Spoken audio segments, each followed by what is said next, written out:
Hey What's everyone! up, y'all? Hey, welcome in. My name is Deborah Richelieu. And this Kevin Richelieu, married to Yes. Deborah Richelieu. We've been married now for We have been married now for 11 years. 11 years and 6 months. 11 years and 6 months. And we It's a lot just of wanted to jump on here to the Rich Couch. It has been a while, but we're so excited to go live. Yep, and we haven't been live together since the pandemic. No, probably not. Yes. Yeah, since the pandemic. Yes. We want to do Yes. this more often just to be able to Yes. share just different things for relationships and marriage, Yes. different things we've learned that we're still learning.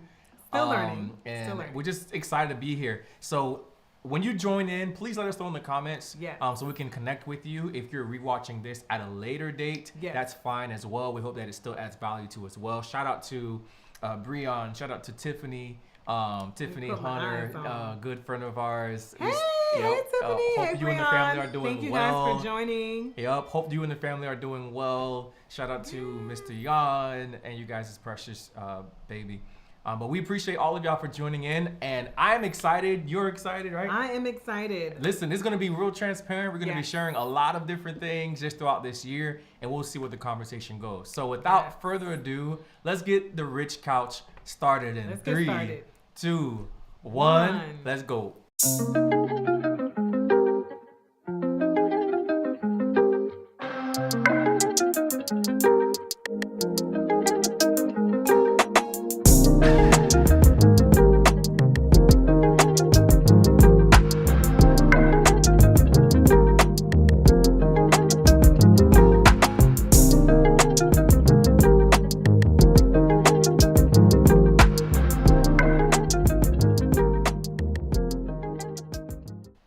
So what y'all think of the new intro? Okay, What yes. y'all think about the new we intro? got a new intro. She Listen. could have gave me more pictures though. Like Yes. she always pictures of Richly there, which is I don't mind being behind the scenes. She gave Every me one time picture. I try to take pictures, you don't want to take them. That's true. So. That's true. That's true. That's true. Okay, so just a little background. Is that the rich lesson then? That's the rich lesson. Listen to your spouse, I guess. So listen, we play up on our last name a lot. Our last name is Richelieu, so that's how the Rich Couch started. We had a lot of rich conversations Yep. on our couch back in our old house, and then the pandemic came, shut everything down, and we started this YouTube channel while I was finishing up grad school to become a licensed therapist. Wait, she's licensed. Woo! Yes, the last time.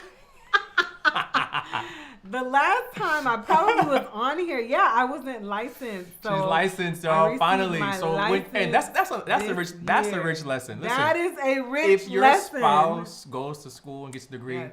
husbands, it's your degree too. You know what I'm saying? It's and vice versa. both of our degree, yes, listen, absolutely. I'm so glad to have graduated from Nova Southeastern University. With I a am license, so glad as well as that a license, I graduated. marriage and family therapy. From it was Nova. it was a long journey. It was hard work. I'm so glad that we were able to finish. Yes, we finished. I finished. You finished. And listen, that's probably one of the richest lessons that I could say we started to start the discussion. The rich discussion is when your spouse has a goal that they want to accomplish when it comes to college career, to really encourage them to finish what they started. That's Kevin good. knows me really well. I am a chronic procrastinator. You're not the only one. You're not the only one. And anyone else can relate. Anyone else? Hey guys, I'm seeing you guys. Hey, Yep. Emmy, what's Emmy's going in the on? building. Pew, What's pew, up? pew. Listen, you said That's hilarious. you're not the only one who procrastinates. But I know I'm not the only one. If you You're guys not. can relate, let me know you In can the relate. comments, let us know in the comments. I comments. know that she's not the only Yes. one who procrastinates. Yes. So I know I'm not the only one who procrastinates, but having your partner, your spouse be someone to support you and to encourage you to meet those deadlines, finish what you started is so essential. And so a little fun fact, Nova is the university I graduated from and completed my degree. Yeah, but we completed our completed the degree. But Nova was not my first university, right? No, Nova was FAU, the third. Barry. I had went to Barry, FAU, and Nova was the third and final, nail in the coffin, the university that I went through their program, and I was like, okay, this is it for me. I wasn't quite sure for a little bit, but I figured it out, and yeah, having Honestly, that on that note, support is everything. So this is key. Just gonna be very transparent. So Yeah. I remember when Deborah was wanting to go and actually get this degree. She would talk Yeah. about this degree forever since college. All the time, because Just- it was something I was passionate about, something I really wanted to do. Yeah, she's been wanting to do this for a really, really long time. So she would Yeah. share this often, but I didn't know that she was gonna actually take initiative to do it. So I remember this one particular year, spending some time in prayer. I just think it's always Yes. important to be spending time in prayer because if your spouse will listen to you, Huge. the Lord will get to them. They're gonna listen to God. Hopefully, they're And gonna my- listen to God. In my time of prayer, I remember specifically the Lord saying to me that it was time to. The specific words was, "It's been about you long enough. It's time to make room for Deborah." I'm like, "What do you mean, been about me? I'm still getting started. I haven't even finished my master's yet. I'm still kind of in the groove." Yeah. But one of the things that Christine's in the building. What's up, Christine? Christine. One of the things that when the Lord put that on my heart, He helped me to realize something that I think is important for our marriage, Yeah. relationships, friendships, but really in the standpoint of relationships, that there has to be moments where you make room for the other person. Absolutely. Right? Yeah. So we can't all go after all of our goals all at the same, time. Financially, Right, time-wise, something's right. got to give. At least for us, that was not the case. Maybe for other couples, but for us, If people, we found that if you're gonna go after your goals all at the same time, something's gonna sacrifice. yes. Whether it's time with each other, date Yeah. nights, financially. Yeah. So I had to actually step back and support. But here's the funny thing: even when I came and spoke to her about it, she had already applied and she was already going to orientation. I was That's signed up not for a good orientation. lesson. That's not the lesson. Don't I follow was in signed up those. for orientation, and I have communication on here as well. But that was back in 2017. Babe. We've grown so much. But I would definitely say on here, rich lesson is holding your partner, your spouse accountable to goals, because that's another thing. Like, we both have our different passions. And I strongly believe, you're not only holding them accountable to their goals, but you're holding them accountable to the call of God on their life. So it was more than just, him saying, finish what you started, but finish what the Lord has put on your heart to do. Right. So that And was support, huge. because the reason why I said that is because sometimes in marriage, it's a notorious place where people can develop resentment. Yes. And That's people don't like true. talking about it. Come on, talk But it's about a real it. thing where Talk you about could it. be in a marriage and feel like you're suffocating while you're watching your spouse succeed and pursue their goals and passions. That's true. And that's a That's real true. thing. People don't talk about that. That's but one of true. the reasons why that suffocation takes place is because there's not an equal share of support. Yeah. We can't always all have our way That's true. every season of life. That's true. So I remember that specifically when you was going. And then she wanted to do like 3 classes, which was going to be crazy. Yes, I was like, I need to Yeah. go in. I need to go full speed ahead. I've wasted so much time in my 20s. I was putting all this pressure on myself because I went back to grad school in my late 20s. And he was like, wait. 1 class at a time. Let's start slow. And, being able to work together, I think that's something that we've learned throughout our marriage. Yep, but yep. especially like this year, we had to work together a lot. We had to work together as a team to just think and plan out the week or the month. Like, I constantly found myself asking Kevin, okay, because we talked about our goals, we even took out a whiteboard. For those of you who know me, I'm a little extra sometimes. Christine knows. So I took out a whiteboard and I was like, let's write down our goals for the year. I mean, financial, career, put everything on this whiteboard as a couple. And so because we had that conversation at the top of the year, at the top of 2023, every month I found myself constantly like, okay, are we doing this? Where are we at with this? Can we look at Wells Fargo? Because according to the goal that we had at the top of the year, 2023, we said we were going to do this. So where are we at now?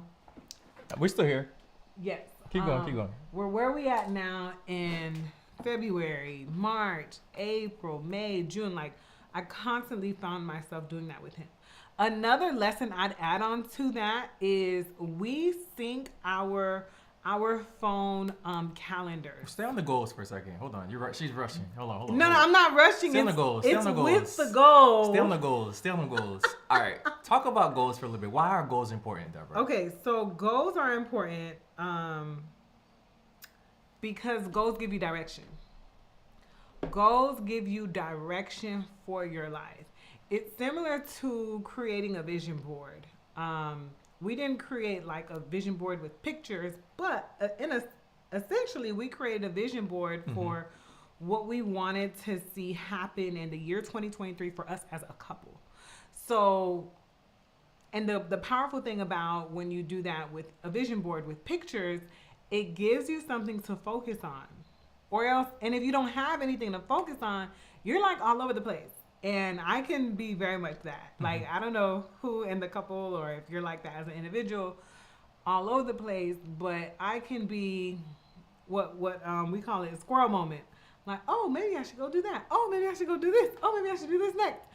And the problem with that is it'll be very hard to finish what you start. That's good. Right? So that's why goals are important. What do you think? I think that one of the reasons why I think goals are important is because it becomes a more refined way for us to actually see the activity of God or the work of God and the hand of God in our lives. Right. Because God could be doing things in your life, in your journey, and you don't even take time to recognize it, or you don't even have the verbiage or language to notice that it's taking place. That's true. So I think goals are important because it allows, once you get to the end of the year, even if things don't go exactly how you planned, Right. you to actually be able to have clear moments where you can thank God because the specific things that you were believing for the year actually happened. Absolutely. Yeah. Okay. Do you still want to talk about goals, or are we done with goals? How about y'all? Any questions about goals or comments? Put something in the comments if you have something you want to share about goals, or if there is a question. Because goals, it was becoming trendy, right? Hashtag goals, blah, blah, blah. But like, how many people know that like goals, it's not a trendy experience, especially when they're not happening how you would desire. So why don't you talk a little bit, Deborah, about how do you navigate when goals are unmet? And if you have any questions, throw in the comments. We want to answer as much as we can so we can have a rich conversation. Yes. The conversation is richer when you guys engage. So let us know if you have any questions or any input or life experiences that's related to what we're talking about. So how to deal with goals that have not been met. First of all, we have to come to a place that and realize you're when a goal is not met, you're now having to face disappointment. Now we have to talk about facing disappointment and what does that look like? Wow. Because with disappointment comes anger. With disappointment comes doubt, like doubting your faith, doubting God, doubting yourself, maybe even doubting your spouse that, we're able to accomplish things together. So we have to come to that just honest place that, okay, I am disappointed. And with that, I would say don't hide your disappointment. There are many times that I was disappointed this year because I did not accomplish something the way I had envisioned it or I wanted it to work out. And coming to that place with my spouse, with my support system, I'm really disappointed. I'm disappointed in myself. I'm disappointed in God. I'm disappointed in the turn how things turned out. So when you're at an honest place like that and you share honestly about your disappointment, now you give room for the people in your life to encourage you and to support you. The same way you would support them, now you're giving them room to do that. And although it may sound simple, when we do the opposite and we fake the funk, right? We fake the funk, we act like, this really didn't bother me, or we hold it inside, right? We hold it inside. Now it becomes so stressful. Now you're walking around with this weight on your chest that I'm really disappointed, but I don't want to tell anyone. I don't want to express it to anybody. Right. So now this becomes a thing that you're holding on to by yourself, and nobody knows how to support you, and nobody even knows that you're walking through a really, really difficult journey. Right. Here's Christine. I'll throw it up here, the question, so everybody could see it. Those who are on right now, those who might rewatch it, you could see it here. Let's get this question. So what happens when one of you have a different idea of when the goal should be pursued? Wow. That's a good one. Timing, right? Wow. Because you could be in a relationship and feel like it's time, or make it practical. One spouse might feel like it's time to go and get a doctorate, while the other spouse feels like, it's time for you to, I don't know, raise the children, and you can't do both at the same time. Right, or maybe one spouse wants to start a business while the other spouse is perhaps wanting to go to school. That's a great question. Yeah, I think, again, this is where we have to be real honest with what we desire to happen in our relationship in a specific time frame, and communicating that with each other. Because there's many times the question was, what happens when one of you have different idea? When the goal should be pursued. When the goal should be pursued. Yeah, I told him several times, just like going back to school. I was like, okay, I want to go back to grad school. It's going to take 2 years. So let me take 3 classes, and we paid for grad school out of pocket. No student loans, y'all. So the budget was tight. And so because of that, he was like, that's not really possible, and in every relationship, I don't know about you guys, but I feel like there's the dreamer, and then there's the person who's like very practical, and that helps to ground the dreamer's relationship. So I feel like for me, I'm like the dreamer, and you're very like practical, at least in our relationship dynamic. So yeah, we talk about it. I'm the dreamer. So a lot of times, and Kevin has sometimes we switch hats too. So I will share, hey, I want to get this goal done in this time frame. And he will then share with me. Kevin is always, he'll always ask, what are the numbers? Like, how much is this going to cost us? How do we financially prepare for this goal that you want to accomplish? Whether it's a goal of going on our annual anniversary vacation, or it's a goal of maybe taking some time off after the holidays. So I'll share the dream that I want to accomplish, and then he will then come with, okay, how do we do that? He'll always say, I'm not saying no. It's just I want to know how. That's important to emphasize because earlier on in our marriage, I thought I interpreted the how as a no. You heard me? So if you're the dreamer in the relationship, or if you're a dreamer, That's point good. blank period. That's good. When someone asks you how do we accomplish that, and you may, because you didn't hear yes immediately, you may interpret that as no. How does not mean no. How means show me, let's create a plan so we can execute this. Because if we don't have a plan, it doesn't matter how grand the dream is. It's good. There's no way we can execute this, and there's no way I can properly support you as your partner. So I hope that answers your question.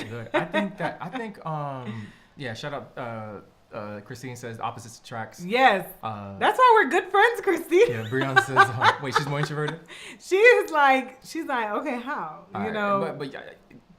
But I think shout out to depends. Christy, and then Maybe it depends. Brianna says, "And the truth," and then Emmy says she's that way as well. And we need both, right? You do need both. You do. Thought I was being a Debbie Downer. Listen, I think in this question, one thing I'll say about this that I think is important is it's gonna sound cliche, but I believe this, and I believe this without any embarrassment, without any whatever that word is, but just to give it what it is. I think we have to be praying. Like we have as couples, as individuals, we have to be seeking God. The reason why I say that is because ultimately God knows the right time for every particular thing, because there's sometimes things on the other side that we don't fully understand. And if we go down that path, it might be something that can cause harm, because the scripture says like the blessing of the Lord does not add sorrow. Right. So I think when we trust God's timing, he'll show us specifically the wave of where his presence is kind of moving. Right. So both spouses, there's times in relationships where there is like what I would call like a season of stability. Mm-hmm. And that season of stability, those are great times for the other spouse to kind of step into like advancement or pushing the envelope forward, because one person is in a season of stability while the other person has more margin to take risk. Right. I think it may not be as wise if both seasons of the spouses individually are not in those stability seasons and they're both pursuing risk at the same time. Yeah. Stability looks like a regular 9-to-5 job. It looks like you're getting established in a particular role and have maybe experience in that role where it's not such a big learning season. Right. We're having to take on a lot of unknown variables. That might be what a stability season might look like. And there's other attributes as well. There's not like a health issue, or there's not a family emergency or crisis and these kinds of sorts. Mm-hmm. So that stability, I think, helps then if the other spouse is like, man, I'm feeling like it's time now for us to get the private practice. Or I'm feeling like it's time now for blank and blank. That's so I think sometimes God in his wisdom helps us to be able to discern what season that we're in, and to be careful that if we're still in a particular season where things are being established, it perhaps might not be the best time to go after something, because it might create more stress and sorrow that will create more issues. Dreaming with wisdom, that's good. Yeah, and then I love that. When I tell you this has been the biggest thing in my marriage and family, timing has been the biggest teacher the Lord has taught me. I think that's good. That's a good one. Timing is huge. And I know the reason why I say prayer is important is because God, you will in relationships come to a point where there are conflicting goals. Sure. I want to do this, you want to do this, and it's not working at the same time. The reason why the prayer is important is because God is the outside source that's not taking a side, but has a broader view to help navigate what should take place, because clearly we are not coming to an agreement. Right. So, and I know therapy can help with that, and wise counsel can help with that. Yeah, absolutely. And the piece that's key with this, not to talk so long, is that, and I'll say this is a rich lesson. It's not talked about enough, but I got to say it.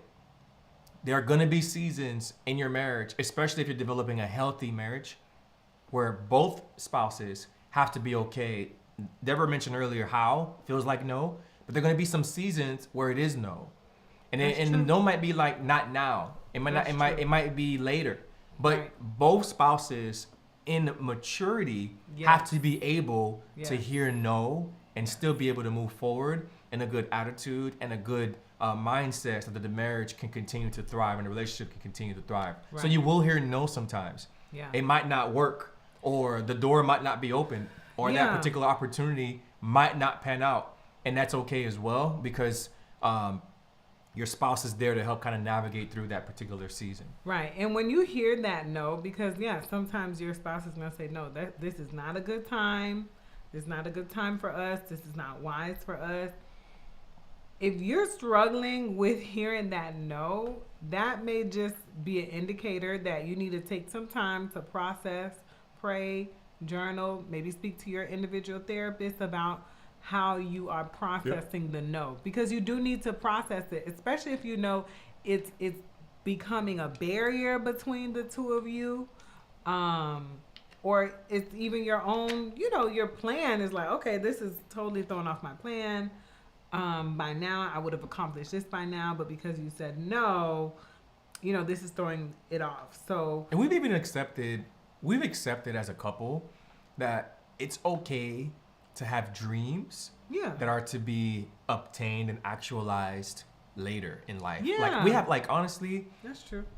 I look forward to turning 50 and turning 60 together and turning 70 and turning I really do. Yeah. So there might be some things that we will see when we turn 70. That's true. I have no we talk about this all the time. I have no problem being 50 years old and getting a doctorate. Right. I just think culture has a way of rushing us, making us think we need to get it now. Especially with social media, you see so many things that's happening right now, right? And two things with that is that may just be a moment, and even if someone obtains something that is a goal that you aspire to, there's definitely a journey. There's a story that built up to them obtaining that thing right now. So I think that's where there's a piece for us where we're like, you know what, there are some things that, that'd be great. I'd love to accomplish that goal, but we may accomplish it 20 years from now or 30 years from now, and that is also okay. Yep, that's good. Okay, so I think he has another. Okay. That was a long together than I goals, but that was good. You be dropping some gems there, for real though. Okay, so one thing another rich lesson that I have learned from this year is becoming a better communicator. And this may come as a surprise to you because I'm a therapist and I teach communication skills all the time with individuals, couples, and families. However, when it comes to me communicating, I still have to come home, be a wife. You okay? You need some water? Yeah, let me drink some water. You want to drink some water? Yeah, just to make sure that I'm okay. A little dry. Mm-hmm. But yes, so I still have to communicate. I still have to communicate. Type the word communicate in the chat. That's good. You still have to communicate. And as a matter of fact, I encourage people, over communicate,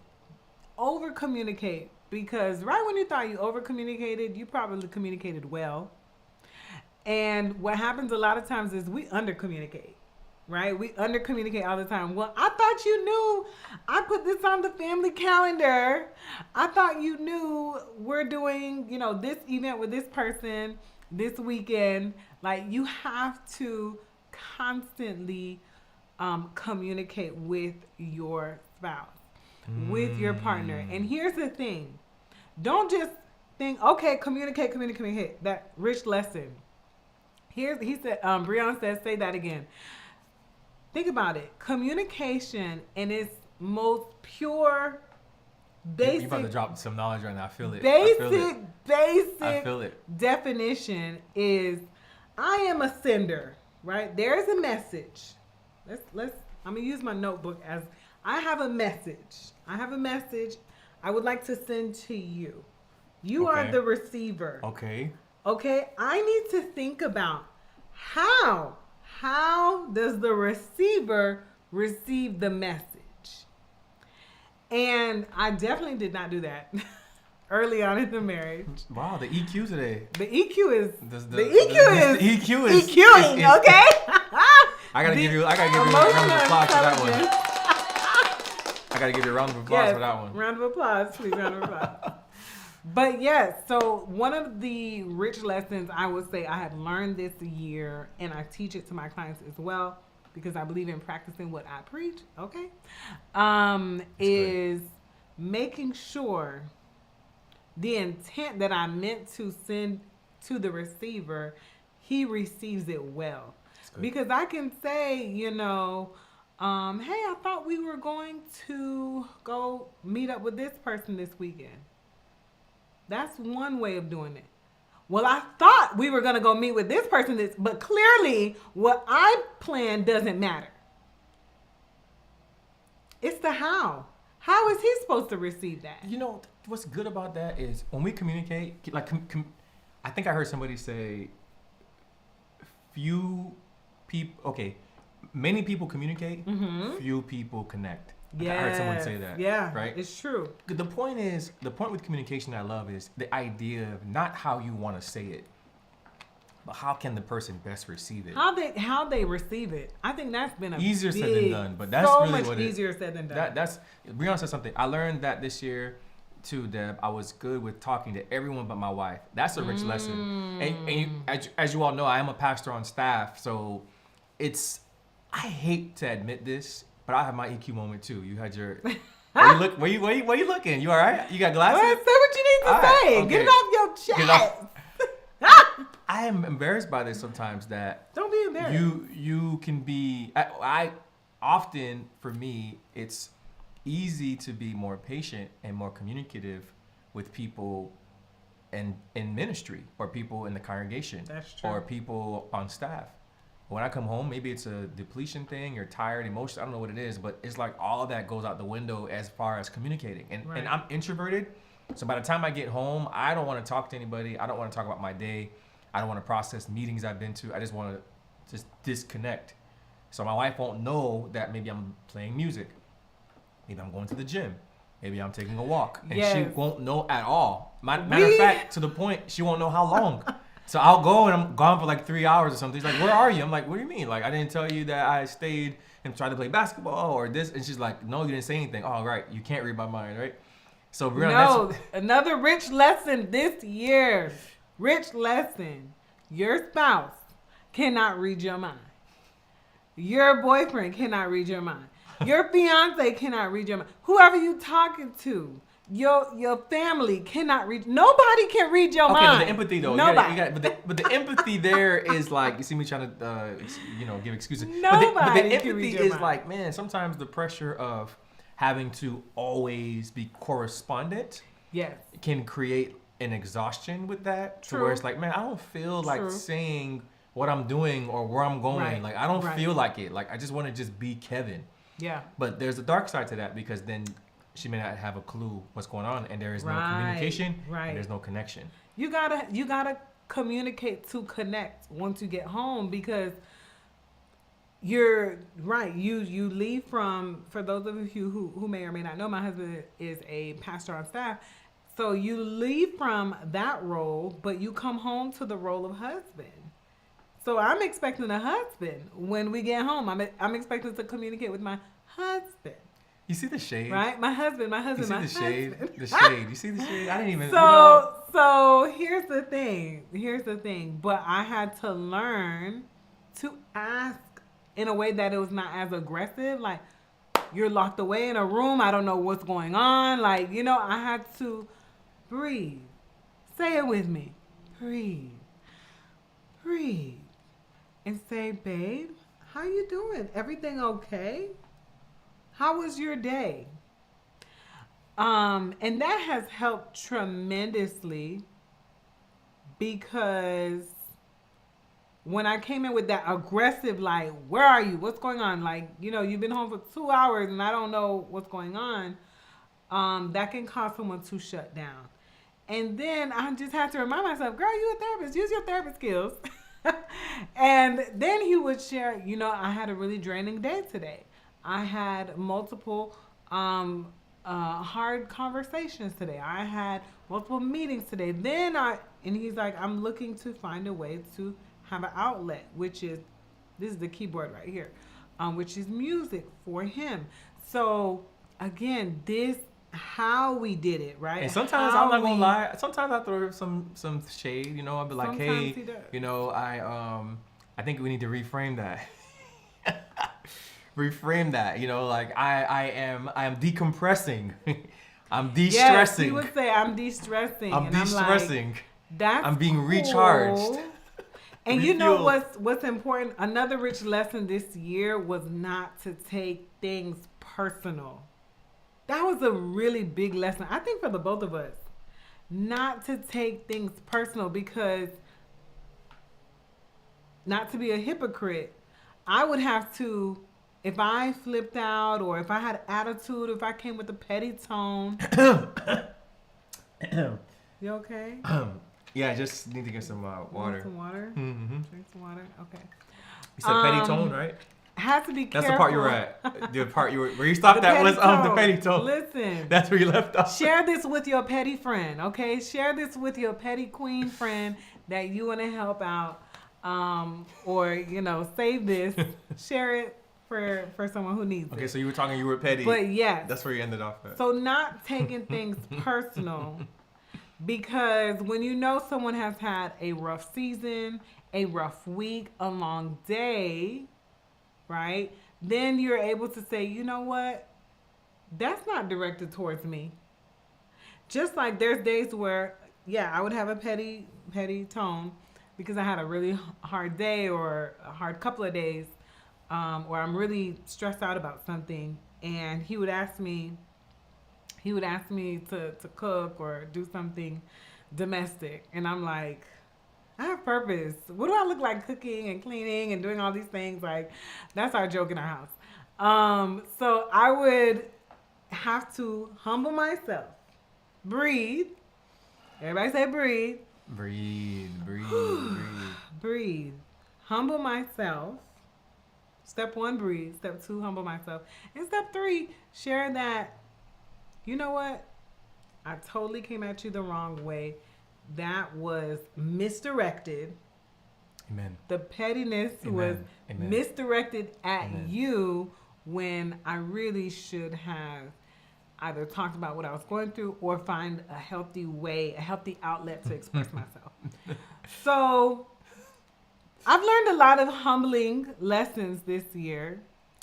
You're not the only one. Me too. I think the both of us, both though. of us. The both of us. We gotta humble ourselves. Because Sorry. I'll text him. I'll be like, you had an attitude, but I'm not taking it personal. And then he would come, and then what would you do?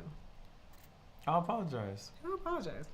And then we're good. And then we can move on, because one thing I noticed with couples, as a licensed couples counselor, I noticed is when couples do not squash it, I'll say that, layman's, just squash it. Let's just not agree to disagree, but let's actually forgive each other. Let's communicate. Let's apologize and move on.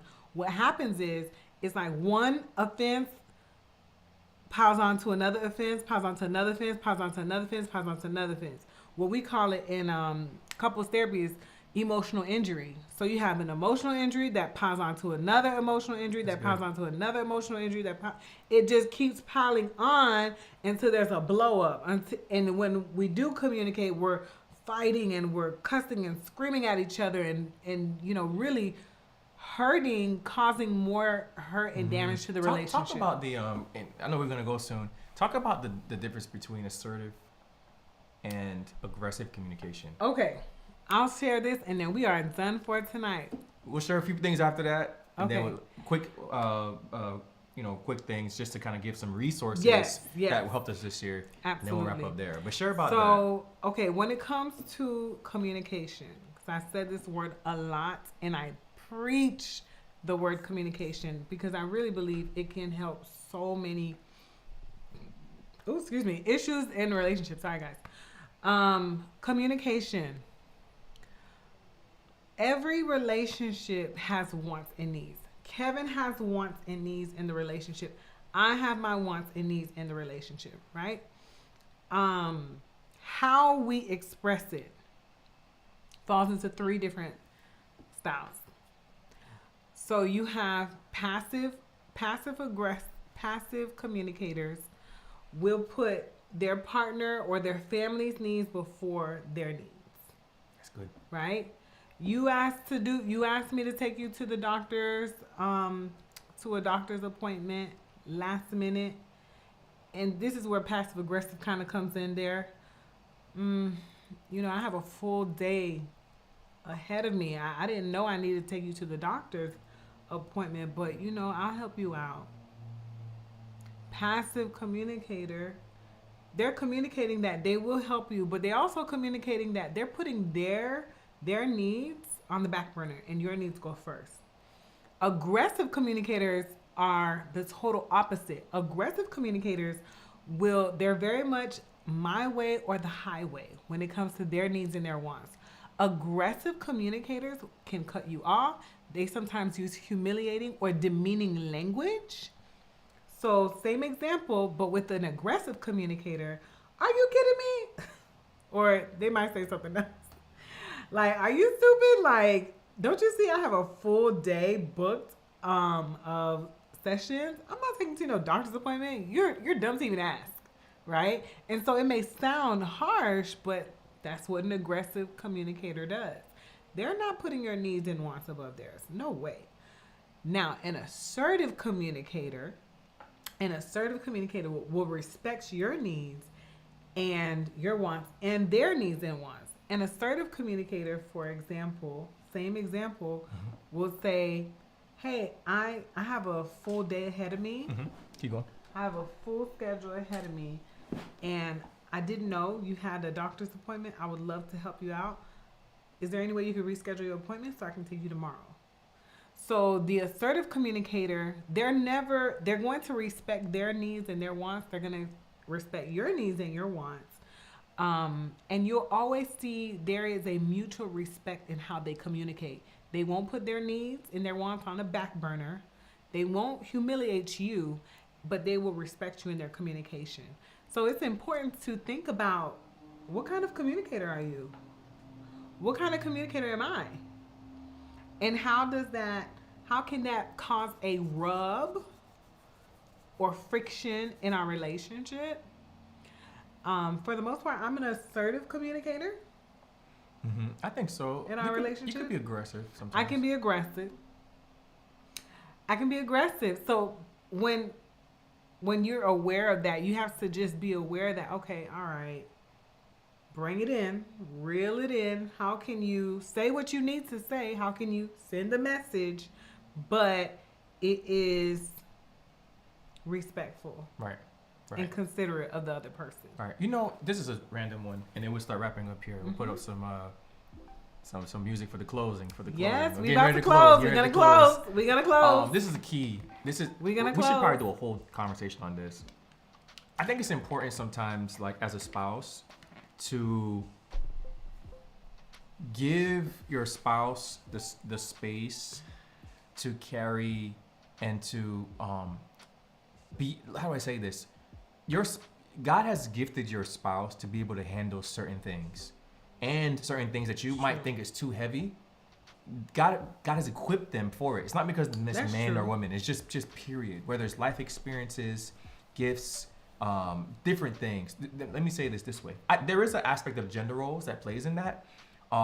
So there are times where my communication can be passive, and I'm working on being a little bit more assertive. He can be very passive. Sometimes he can be aggressive. I'm like, what are you trying to say? Right? And sometimes it can be aggressive in terms of passive, because I'm more sarcastic. Yes. Right?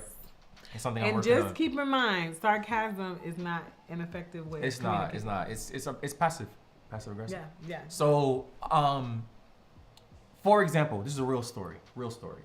So we went to a restaurant to get food. We thought maybe perhaps they overcharged us, possibly, because we saw how much it was. I was pretty sure that they didn't overcharge us, but I can't say I double checked. So I knew that was the case. I didn't double check. So Deborah begins to say, "Why didn't you check?" what's going on? So now I get frustrated because there's nothing I can do about it in this specific moment. So if there's going to be a way to check if it was overcharged, I have to find out. When I called, they said that we'd have to go and play in person. So now that Deborah sees that it's going to be an inconvenience for me, now her compassion's kicking in, and she's like, oh no, you shouldn't have to go, blah, blah, blah. So now I get more mad because number one, she brought up the fact that we didn't double check, and I didn't double check, and she was right. Number two, there's just things I think sometimes as a spouse, it could be a man, a woman, it doesn't matter. In this case, it's just because I'm a husband, right? It doesn't matter which space. So there's some things that you just suck up and just do. So would I want to go drive back? No. Like did I feel comfortable that I overlooked it? No. But somebody has to go and she has sessions, so I'm gonna just go and do it. So something about like her seeing me be inconvenienced is now like saying, why are you going? And I'm kind of trying to explain to her that it's not a problem because I have to do it anyways. And sometimes it's the same thing on the other side. You find ways of trying to see if you can maybe remove an aspect of pain or suffering that your spouse is equipped to be able to handle, then not allowing them in their own strength and God's power in their lives to be displayed through a trial. Like there's times where families going through things, and I'll be like, Deborah, you're still in that situation, and I'm feeling like maybe she needs to step away from the particular situation, but God has equipped her and gifted her to be able to handle it. So I think the rich lesson there is we don't always know the threshold at which the spouse can handle something, and giving room for stretching in the relationship, because there might be some things that the spouse actually can handle with God's help. That's and true. God will meet them as they trust him in it, instead of just constantly trying to protect and pull them away from the inevitability of challenges that we will experience. All right, in our last bit here, we want to give some resources. So Deborah mentioned the shared calendar, which if you have iPhone, you can do that. I'm sure Androids can do that as well. We got the shared calendar, which we see. Another resource that I do want to give, they should sponsor us, man, because this app is absolutely amazing. Another video that we do, I might actually bring it up on the screen so you can see it. It's called Homey. The app is called Homey. It looks like this. I don't know if you can see it. That phone is looking crazy. Hold up. You gotta wipe it. He's like, I gotta wipe it. I don't know if you can see it. Can you see it? You can't see that. You can't see that. It's called Homey. Homey. And I'm gonna tell you what it does. It's like a super cheat code. So Homey is a dope app. It has multiple features. So it has on the bottom left, it has jobs, it has responsibilities, chat, reports, and wallet. The jobs part of it, which is I don't know if you can see it. It's like a little monkey. It's cute. Yeah. So the jobs part of it, you can utilize if you have children. You can actually put you can connect your wallet to it, and if your children completes different chores, you can actually pay them directly through the app. But then responsibilities is dope because it'll have a list of responsibilities. Like for example, the Kevin one: wash clothes, empty the bins, check the toilet paper, take out the trash. So this app has these chores. The cool part is when you complete the chores, there's two things that happens. It notifies the other spouse that the chore got done. And if you want to take it a step further, you can actually take a picture of the chore so that you can actually see it takes place. And it reminds you. So it'll be like, hey, don't forget to put gas in the car. Hey, don't forget to this. So this is a great app I think that you could look into. Homey, Homey. Definitely look into that. And I think the last bit that we'll say here in our final conclusion is the importance of budgets, which we'll do a whole other conversation on. Yeah, we'll have to do a follow-up budgets, though, budget. All I'm gonna say is budgets is more than money. Yeah. You have to budget your rest. Yeah. You got to budget your time off. Yes. Here's another key one, because in relationships, budget the time here's off. a huge one. When you are not married, it's interesting how the enemy will be pushing you to push boundaries sexually. Then when you get married, the enemy will do everything he can to keep you outside of sexual intimacy. We've learned that we have to even budget that. Right. Budget your intimacy. That is like so how true. are you going to actually prioritize time? Are we doing this Monday night? Because it's been a week. Right. You have to actually budget that specifically because life will come before you know it. All the things that would have been super important to you would have easily really ran itself out the door. And by the time you know it, you missed out on the values and the goals that you actually have. But again, listen, If y'all want us to go live more often, Yes. let us know in Let the us comments, know. and we'll do this way more often. We're trying to do it on Yes. Fridays if that's gonna be the day, because we really just want to do more things together. Yes. I'm a firm believer in the Rich Couch. If y'all not already subscribed to it, please Yes. subscribe. Send it to some people you think that it could actually bless, that we can get Send Deborah's it. YouTube channel up Send it to send reach it more out. people. Yes. But once again, this is the Rich Couch. We have rich conversations, rich relationships. And we want to enrich your life. So join us in 2024 for more conversations with the both of us on the Rich Couch. Yep. So I'll get a few more seconds because I know you know it's behind before you jump back for what we just said. But thank y'all for joining in. Thank you guys for joining. I Enjoy. hope you guys enjoyed our rich lessons that we have learned in 11 years of marriage, but in particular what we learned in 2023. So thanks for joining us. Yep. Enjoy your Thanks, weekend. guys.